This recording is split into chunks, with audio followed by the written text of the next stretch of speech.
Welcome back to Small Caps, ladies and gentlemen. My name is Kerry Stevenson, and I know you've all been asking me, where's Rick Rule? Bring back Rick Rule. Well, I've listened, and here he is. I'm sorry it's taken a little while. He's a busy guy. He's an investor. He's a speculator. He's watching what's going on out there, and I am delighted to welcome him back. Rick, thanks so much for your time. It's great to see you. Always a pleasure. I need to correct you. I'm retired. It's just that my definition of retirement is different than that which seems to infect other people. Rick Rule, you're never going to properly retire because word on the street is that you're just about to open a bank. That is correct. I'm celebrating my retirement the way other 70-year-olds should do, by founding a new bank, my seventh de novo bank, and I'm having a really good time with it. As you know, Kerry, my mind either needs to be stimulated or sedated, and working is better for me than drinking. So here I am. Why a bank? That's what I want to, because you're known as I said just a moment ago, investor and speculator. That doesn't really translate into, I'm going to open a bank. What was the rationale? Well, banking is certainly a form of investment. Done right. Done poorly, banking is a form of speculation. This will be the seventh bank I've been part of, and I'm doing it because I'm backing a team that I backed beginning in 1998. We built a bank called EverBank, eventually taking it public on the New York Stock Exchange, growing from $0 to $28 billion in AUM, taking the bank from a concept to a $2.6 billion sale. I'm doing it because I'm backing a wonderful group of people that I've backed before successfully, and I'm doing it because the competition in U.S. banking, while numerous, isn't always particularly efficient. As an example, the U.S. branch banking network adds about 110 basis points, and increasingly the people who inhabit the branch banking network, which is to say the employees, while well-intentioned, don't know very much about bank products. So that's certainly a problem that I see. I see banks with a plethora of deposit products, many of which don't pay interest. Our bank will have a very simple high-yield account that you can write checks on if you want, use as a savings account as you want, but we'll always pay in the top quartile of interest payers. This foolishness where you go to a so-called big bank and they don't pay you any money on your deposit is true idiocy. We will not make the basic mistakes that banks like Silicon Valley made, having long-term assets on the balance sheet for yield and funding them with short-term overnight deposits. This mismatch between assets and liabilities isn't something that is incumbent on banking. In other words, there's no requirement that you be stupid. Two, in our market, many lending categories, which are really attractive to me, mining and oil and gas in particular, are markets where the major banks are leaving the competition. So markets that I understand are becoming capital constrained. Kerry, even an old, fat, bald, rich guy like me can win the 100-meter dash if I'm the only guy that shows up. There's no major bank in the world that will lend against gold and silver bullion in segregated accounts.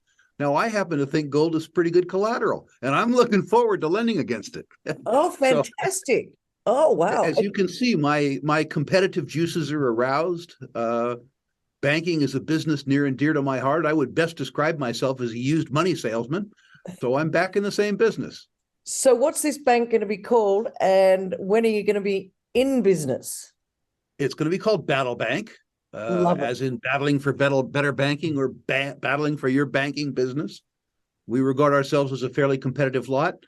Assuming that the FDIC moves forward at a reasonable pace, we should be open by the end of summer. We have effectively all of the technology bought and paid for now. In other words, we're ready to open. We're just waiting for regulatory approval. Unlike our last bank, EverBank, where we opened for business with no backlog of business, at Battle Bank, we have almost 8,000 people who are on our wait list looking to do business with us before we open our doors. Now, are you opening physical doors or are you opening online? No, ma'am. No, ma'am. At EverBank, we ended up with, I think, we took over a failed bank at EverBank, and we ended up with 5 branches. And we basically tried to chain those branches shut. Your phone will be our branch. Does that mean this could be global? In other words, I'm sitting here in Australia talking to you over there. Can I participate in Battle Bank? You will be actively encouraged to do that. We will, as an example, if you were an Australian business person doing business in Australia and the United States, and you wanted a U.S. bank account that was interchangeable between Australian dollars and U.S. dollars, Yeah. our answer would be yes. If you were an American person with family in Australia and wanted to maintain Australian dollar denominated certificates of deposit in the United States, the answer would be yes.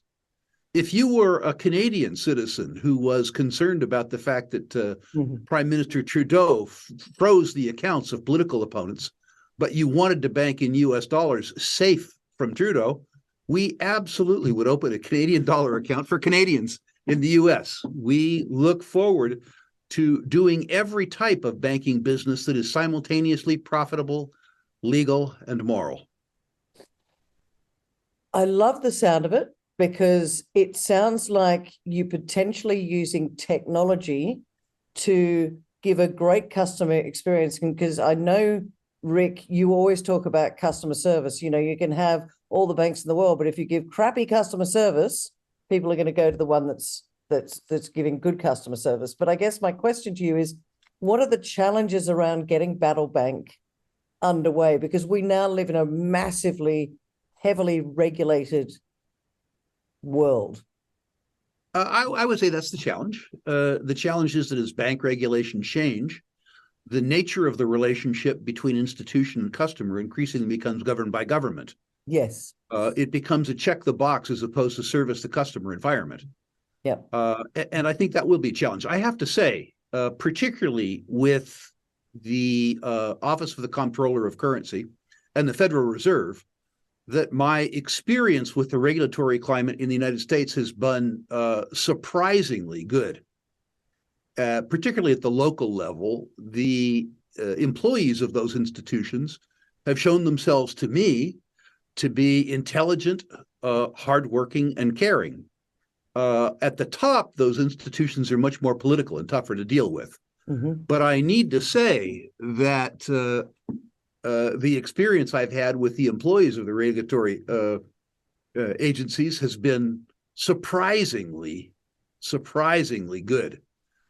I think, too, that the nature of the customer relationships that the founders of the bank enjoy will be beneficial. The Agora Publishing Company and many of its editors made up a third of the first round of funding for the bank.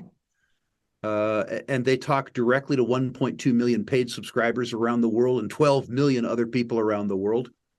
They were responsible for a lot of the initial success of Everbank, but they were never owners of Everbank. They enjoyed their experience with Everbank enough that they are becoming owners of Everbank. If you look at the fact that Everbank built itself up to become a $28 billion institution through direct interaction with customers, largely through social media, and you think about the fact that my former firm, Sprott Inc., built itself from $0 to $25 billion in assets under management by the same channel, which is to say communicating directly to customers through social media and building the bank with unique products that were suited to the needs of the customers rather than necessarily the needs of the institution. I think you'll see a unique opportunity in Battle Bank, and I look forward to causing that all to be real. Well, it's interesting.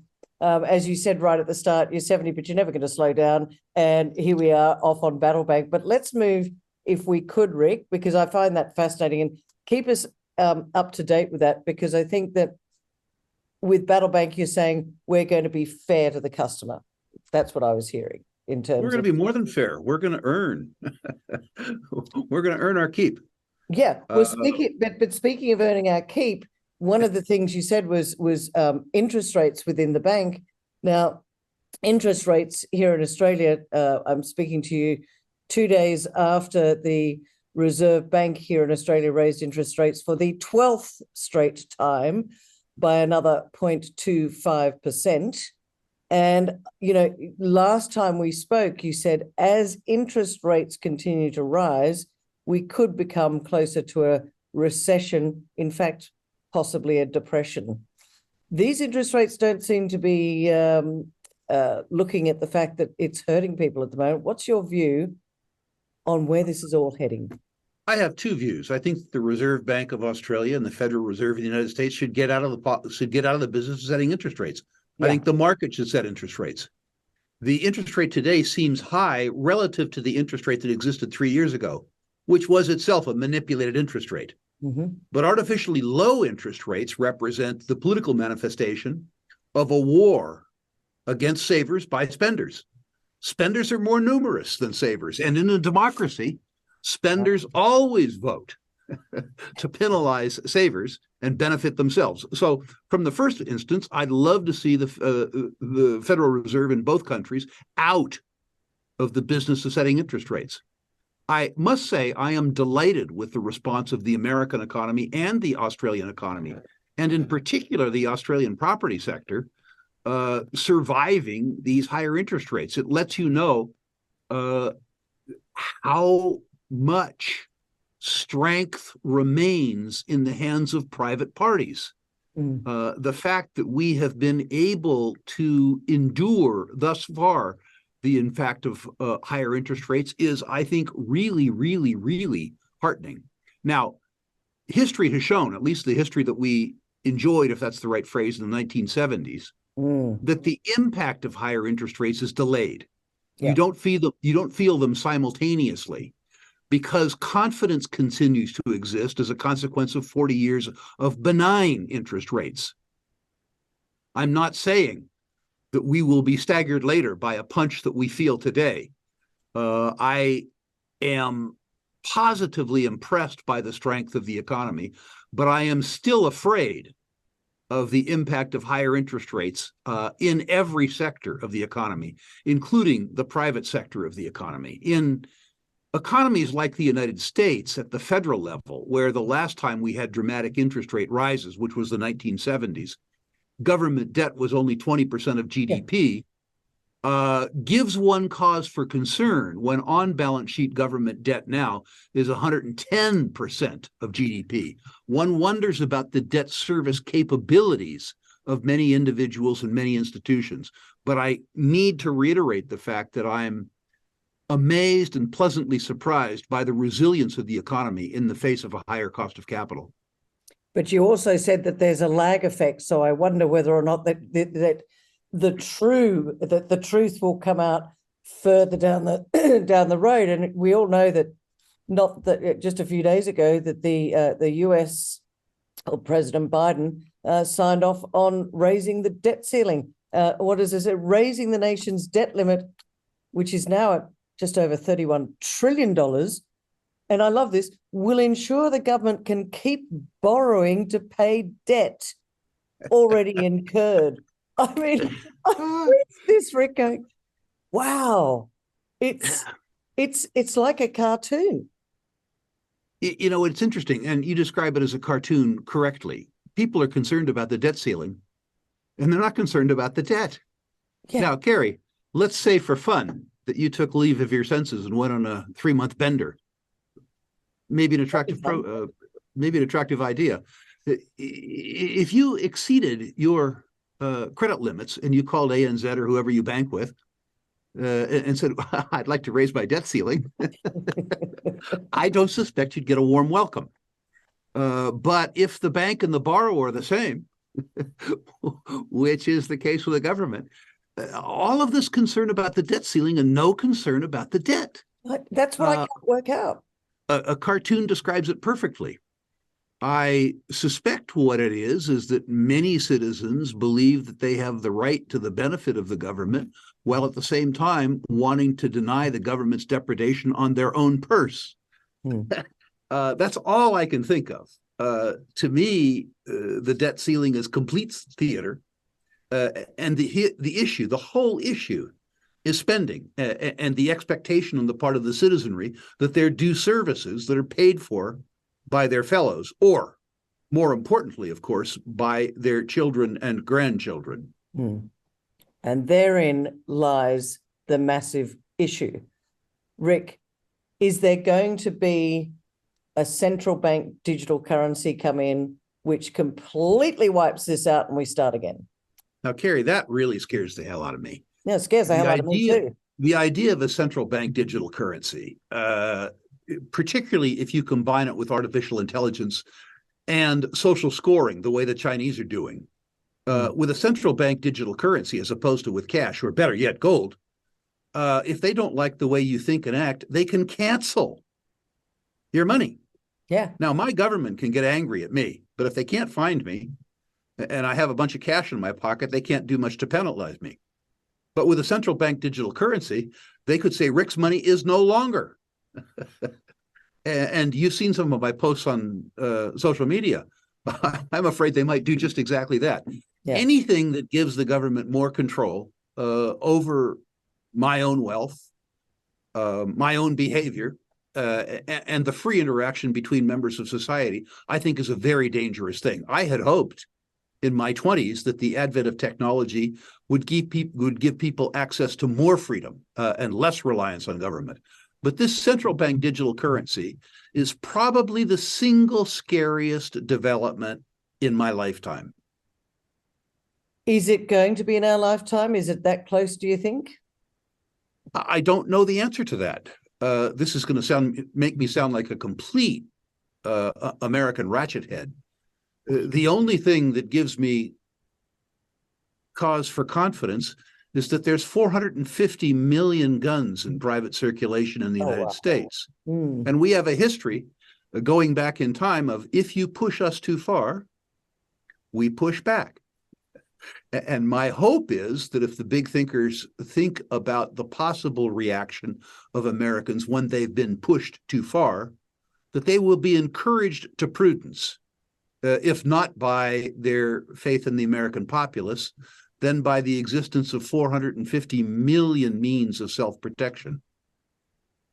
That's a kind of a scary thought, but it's something that I've thought about. And in fact, here in Australia, Rick, just this week, citizens in a suburb called Toorak in Victoria, which is a very wealthy suburb, were all delivered a letter stating that, and I can't remember the group off the top of my head, but basically stating, you have a nice house. If you own any investment property, you need to give it away to those that are doing it tough. If you own more cars than you use, you have to give those away. It feels like social unrest is starting to come. And this is the issue, I think, when you have that disconnect and the middle class disappearing. And it's not just here in Australia, I think it's global. What are your thoughts on that? My suspicion is that we have had a 15-year lurch to the left. And we've had a 15-year lurch, too, away from common sense into sort of woke speech. And my suspicion about that is, and I don't want to sound politically correct myself, but both the man and the woman on the street are beginning to think enough is enough. I hope so. This is silly. I don't mind reading cartoons, but I'm sick of living in a cartoon.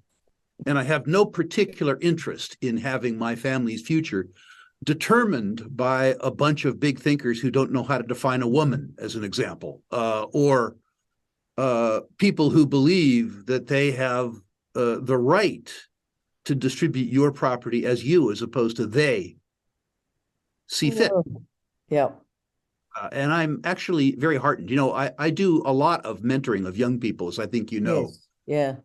Carrie, through organizations like Students for Liberty. I mentor a group of minority ex-offenders in the United States. And I need to say that probably in the last year, maybe my audience is self-selecting, but basically every young person's group that I talk to about these circumstances looks at both me and the world in dismay and says that there's no part of common sense that's in evidence, either with the discussions that we're having as a society or the way that we govern our finances. And I see that as extremely positive. In what way, So, Rick? What do you mean extremely positive? That there's well, to wake up? in the sense that for 20 years they've ignored this lurch towards socialism. They've ignored this lurch towards woke public speech. And increasingly, the young people who the big thinkers purport to represent in these struggles, the very young people that the struggles are suggested to benefit are saying, this is silly. This is insane. These proposals ignore common sense. So do you think common sense is going to be coming back? That would be amazing. I do. I don't think it's going to come back in the near term, but I think that you're going to see a pendulum shift in response to the idiocy emanating from the big thinkers. It's an interesting time that we live in. We talked recession/depression. Do you think, we're going, you talk about the left, you talk about the woke. Let's talk about the economy, the rising interest rate. Do you think, last time we spoke, you said that we could be heading towards recession/depression?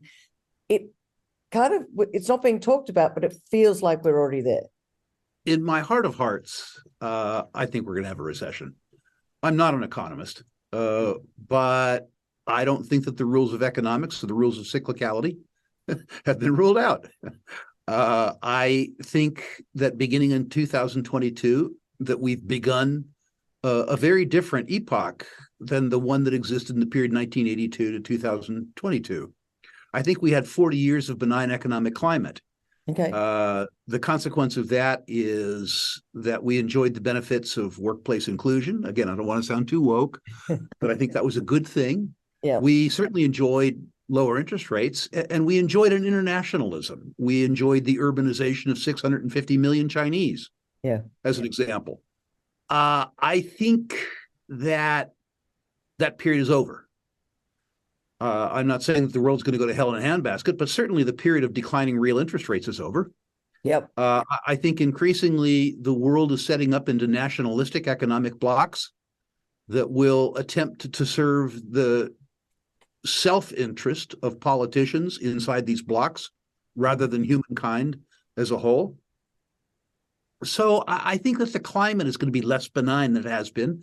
And I also think that recessions serve the purpose of reducing business confidence and reintroducing common sense. I think, too, that although this hasn't been a correct assumption in the last 2 years, that a rising cost of capital will impact investing, and the rising cost of capital will devalue the value of income streams like dividends. So at the same time that the cost of capital through debt increases, that capitalized equities values through dividends goes down. Yep. I'm not trying to say that we're going to have a stock market crash. There is so much cash on the sidelines, so much cash in private hands, that the stock market doesn't necessarily need to decline. But I think you might see some leadership shifts in the market, and you may continue to see stock market declines.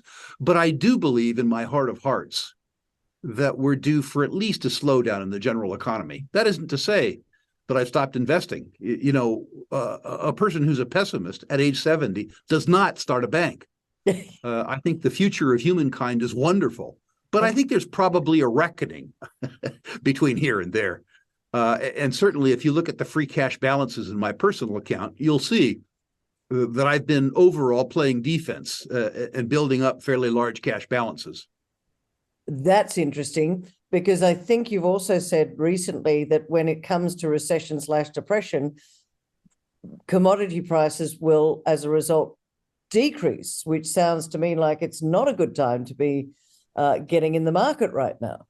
Well, I think in 5 and 6 year terms, it is entirely likely that a stock I buy today for, let's say, a speculative stock, a stock that I buy today for $1, that I think is likely to be worth $3 or $4 goes to 60 or 80 cents first. It's happened dozens of times in my career, literally dozens of times in my career.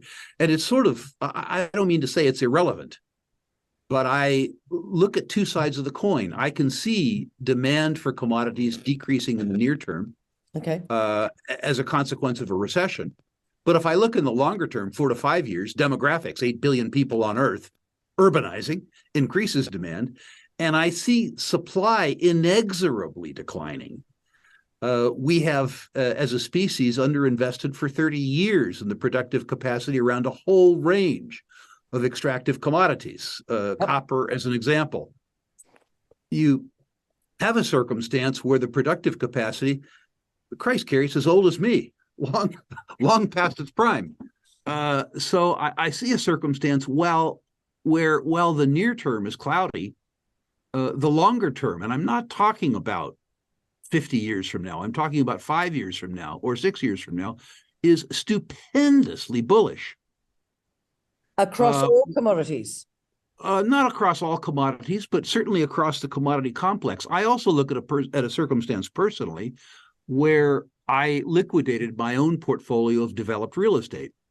I'm not a real estate guy, and the consequence of that was I looked at the substantial gains that I had in my real estate portfolio, and I understood that those gains came about as much as a consequence of lowering interest rates as anything else. Mm-hmm. With the interest rates going up, the difference between my cost of capital and my return on capital employed was beginning to shrink at the same time as I believe that the capitalized value of those distributions would go down because other forms of income were available through higher interest rates. So I sold my own portfolio of real estate, and I haven't redeployed the capital. I've kept it in cash, mostly. Goodness. Okay. On the resource side, I'm really, really attracted by the fact that there isn't much segregation, particularly in the junior resource sector, between high quality assets and low quality assets. I think we're coming into a stock pickers market. I think, too, that the mini boom that we had in capital raisings, both in the 2008 to 2011 timeframe, and then again in the 2018, 19, and 2020 timeframe, that part of it which went in the ground is beginning to bear fruit now. I think we're coming into the beginnings of a new of a new exploration cycle. Okay. I have noted in prior cycles that it takes about a decade for the industry to employ new technology or go into new places and get results. And we have been now in this mini exploration cycle for 10 or 12 years. And I'm beginning to see exploration results around the world that attract my attention. Aha. So that makes me bullish. Well, speaking of what's attracting your attention, I know the last time I spoke, a number of people reached out to me and said, why didn't you ask him what he likes the look of at the moment and any specific companies? Now, we have an audience that is all around the world, Sure. But a lot of them are based here in Australia. So is there anything in particular? I know back in the day you loved Chalice that had the big PG discovery over in WA. You know, there's nothing, well, not nothing, but nickel sulfides I really like. I like the Chalice people. I like the look of that first drill hole. You know, it was a lot cheaper after it doubled when you had the results of that drill hole to go by. You had some data. So I love that. And I'm going to answer the question, Carrie, but I'm going to disclaim it first. I'm going to name a couple of names based on their potential. Yeah. But one thing that happens is if somebody listens to this interview a year and a half from now, and they don't take into account the news that's happened in the intervening year, understand that everything I'm going to talk about now becomes data dependent. Yeah, that's really important. And by the way, ladies and gentlemen, as well, this is not financial advice. One of the things you must always do is do your own research. And by that, I mean, go and look at quarterly reports, go and talk to the management, go and understand fully where it is that you're putting your hard-earned money. So this is Rick and I having a conversation. Obviously, Rick has been in this industry for a long time, but this is a disclaimer from me to say, we're not telling you that go out and sell your house and your children, but it's an interesting one that Rick's looking at the moment. So just wanted to Sure. put that out there, Rick. Yeah, I think the new piece of Australian business, the new Australian junior that attracts me, not new to the Australian market, it's up nicely, but is Meteoric. It's a little company that I think is going to either cost me half my money or make me 10 times my money. I'm attracted to the grade. I'm attracted to the people, but I'm fascinated by the geology. Okay, so let me stop you there for 1 second. First of all, the code is MEI. The ASX code is MEI. That's Meteoric. And they're in Brazil, I believe. That's correct. And it's a very large rare earth deposit. And by the way, rare earths are not rare, but that's another subject we won't get into. But what is it what's attracting you? I think we need to say it's potentially a very large deposit. Okay. I'm attracted to it because the indicated grade is high. I'm attracted to it too because it would appear that it's a type of deposit that at least I have never seen before. It appears to be controlled in effect by volcanism, by a caldera. And it appears that the mineralizing event or events, multiple events, were profound. And it would appear to have the hallmarks of a very large and very controlled deposit. While it is in Brazil, Brazil has a long mining culture. As you say, rare earths aren't rare, but rare earths that are economic, decent grade and decent size outside of China are rare indeed. Yeah. Now, everything that I'm saying is speculative. A lot of drilling and a lot of metallurgical work needs to be done. If that work proves up the thesis that I have with regards to the deposit, you're talking about a market capitalization in the billions, not in the millions.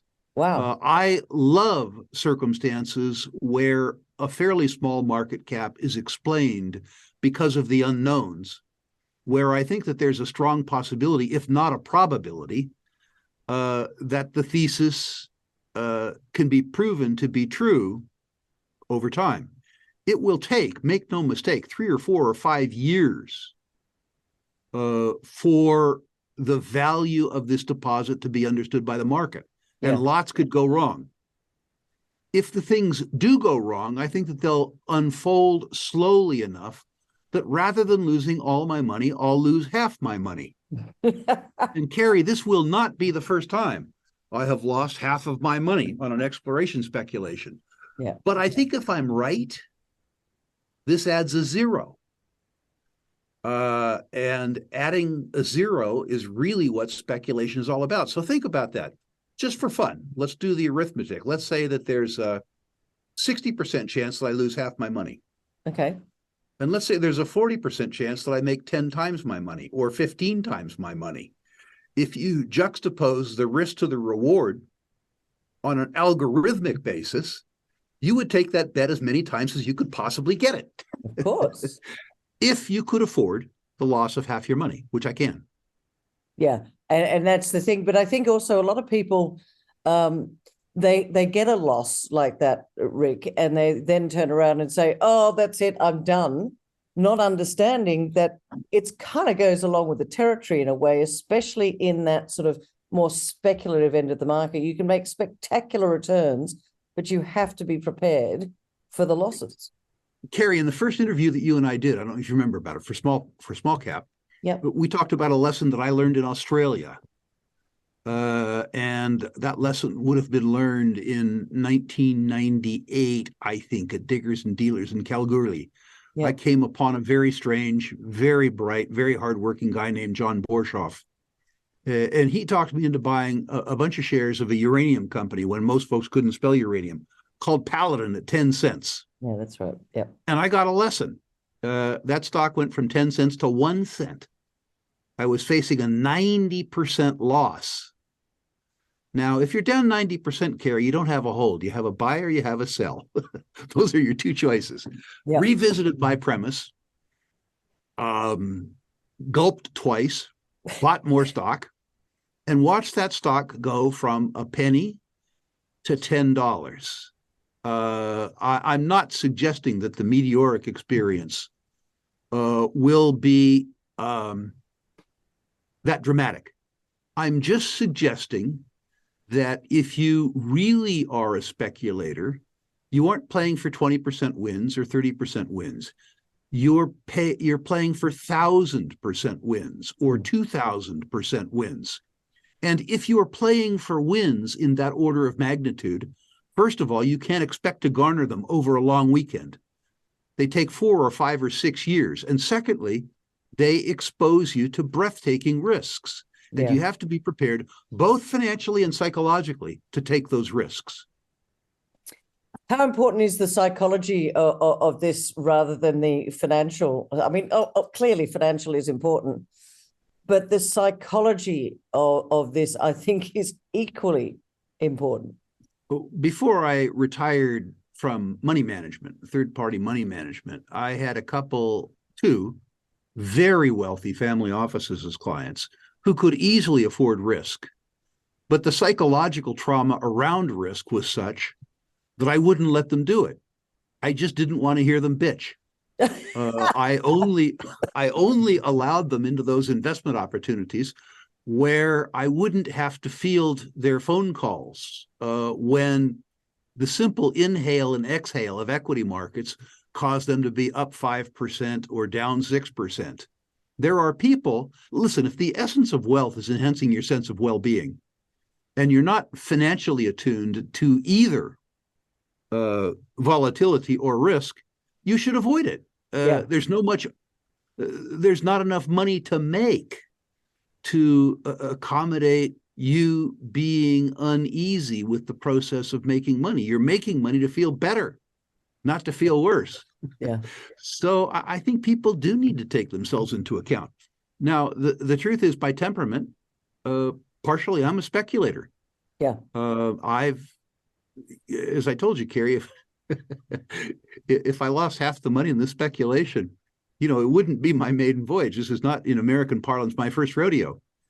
And I've come to understand that losing money is the way that one makes money. I don't seek out loss.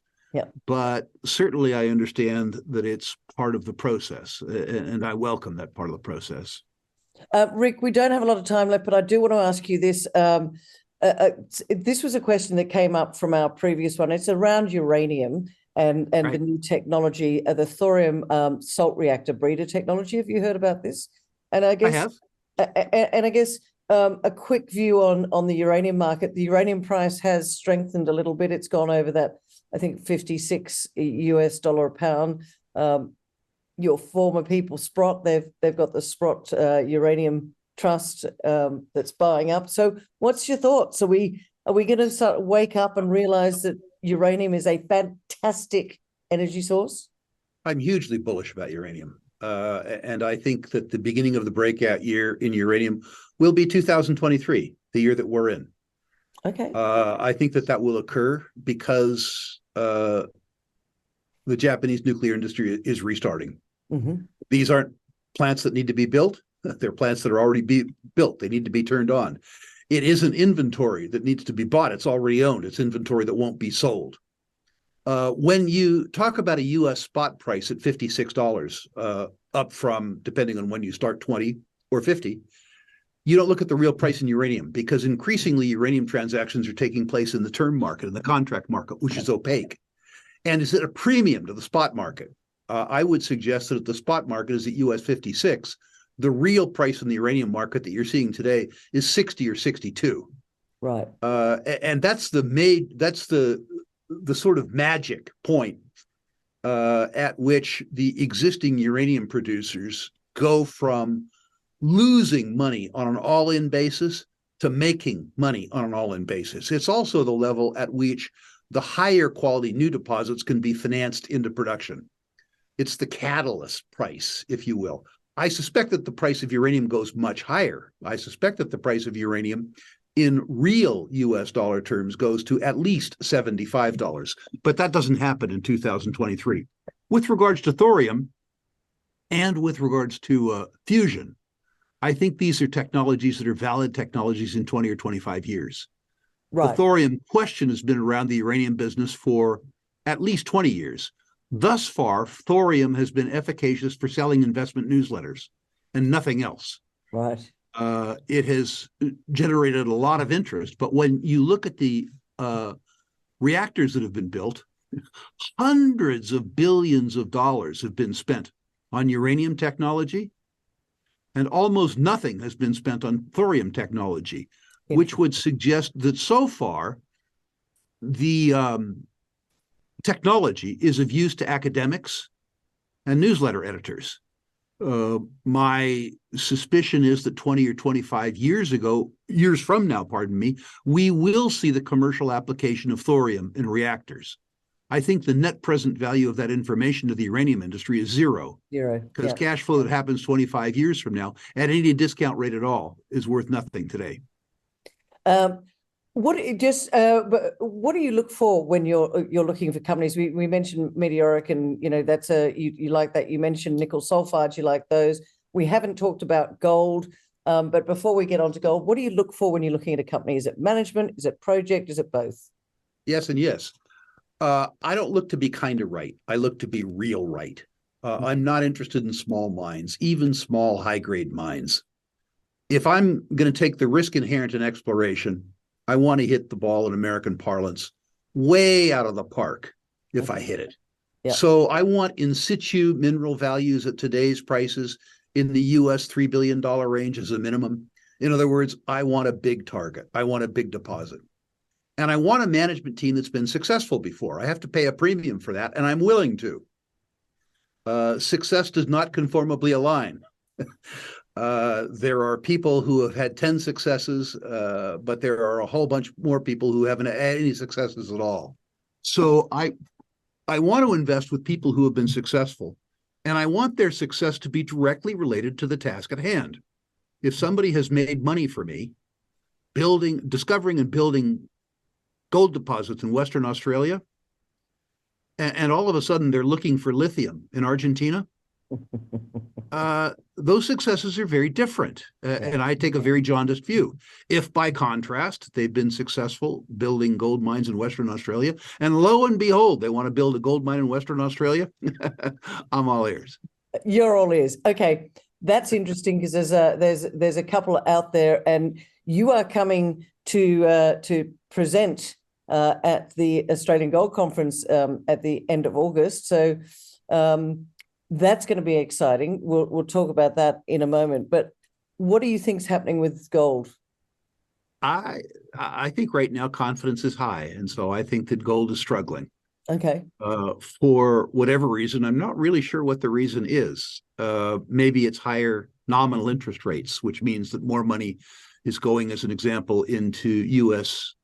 treasuries. But when I look just a little bit longer term, gold responds to confidence, and there's a lot around to be unconfident about in the near term.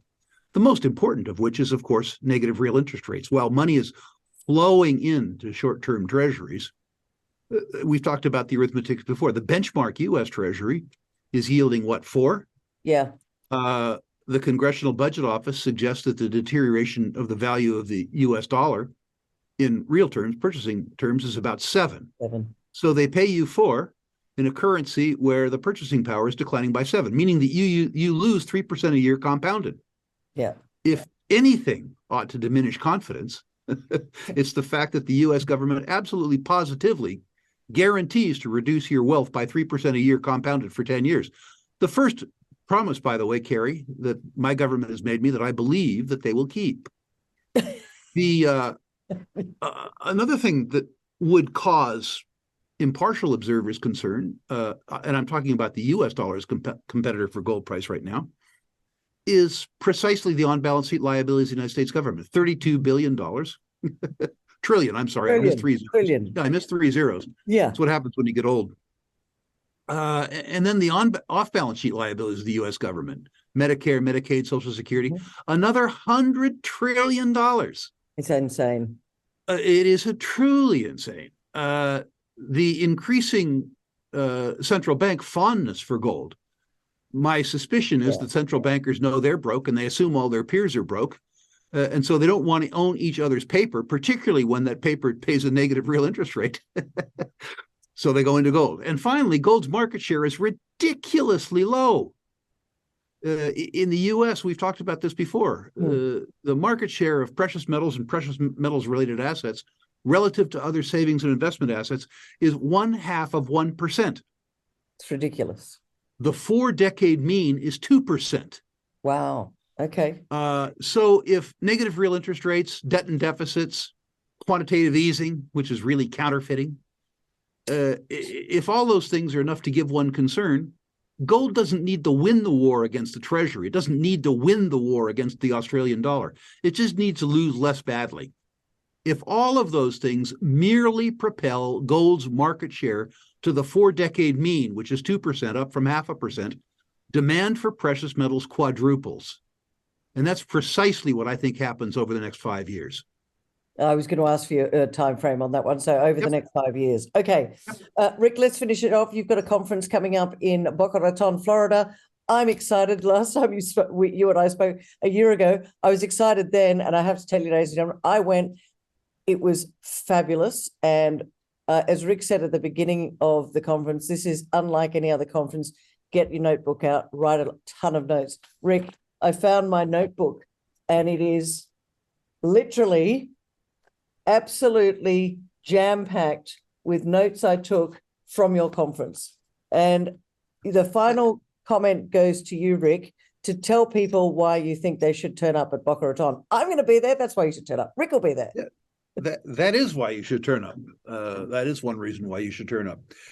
In truth, if you are a natural resource investor, I think it's a conference unlike any other in the world. First of all, it's been going on for 30 years. It stood the test of time. We have great big picture thinkers, but not the kind of big picture thinkers that you'd see on ABC in Australia or NBC in the US. The Jim Rickards of the world, the Nomi Prinzes of the world, the Grant Williams of the world, the Bill Bonners of the world, the Doug Caseys of the world. Great big picture thinkers, but not of the type that you would find in mainstream media. 2, you will have the finest natural resource analysts and portfolio managers in the world. Not people who learned to spell lithium 3 years ago, but rather people who have been in the business for 3 or 4 decades. Importantly, you will have the living legends. These are entrepreneurs who have built multi-billion-dollar natural resource companies from scratch, talking about how the lessons that they learned building billion-dollar companies have made them better investors and how they can make you a better investor too. Finally, at this conference, all of the exhibitors are owned in the accounts of the conference sponsors. At most conferences, the qualification to be an exhibitor is a pulse and a check that cashes in reverse order of importance. I'm not suggesting, sadly, Carrie, that every stock that I own goes up, but I will tell you that the fact that we own every company that will be an exhibitor there, including Meteoric, means that we have studied every one of them in enough detail that we are willing to invest our own money in them. Finally, at this conference, if you attend either in person, coming to Boca Raton, or we're going to live stream the conference around the world, you will be able to review the conference proceedings for the balance of the year, meaning you won't have to absorb all of the information in July.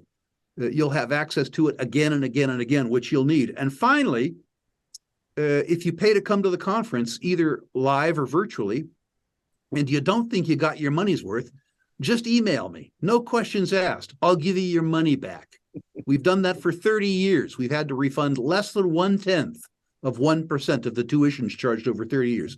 But if for any reason, including the fact that the conference is too advanced, in other words, even if we give you too much information and you think you didn't get your money's worth, I'll make it up to you. I'll give you your money back. Fantastic. Well, I'm hoping to see a lot more Aussies over there this year. And as Rick said, everyone there, he's got a vested interest in them. And I love the macro view as well. You learn so much. Dates are July 23 to 27, as I said before, in Boca Raton, Florida. What's not to like about that Rick Rule, it's been fantastic to see you. Thank you so much for joining me today. And I look forward to seeing you in July. And are we going to talk about your conference, Carrie? Is that going to? Yeah, we'll talk about that when I talk about let's just talk your conference, and we'll talk about gold another time. Wonderful. Finally, Carrie, the small cap listeners have been interested in what I had to say for years. Any of them who care can email their portfolios to me, at ruleinvestmentmedia.com. I will rank your natural resource portfolio. Please no crypto, please no tech stocks, please no pot stocks. That's ruleinvestmentmedia.com. Your natural resource stocks, I'll review them, rank them 1 to 10, 1 being best, 10 being worst, and comment on individual issues where I think my comments might have value. Or you can come and visit him in person and talk to him in person in July. Rick Rule, Better yet. thanks so much for joining us today. Thank you.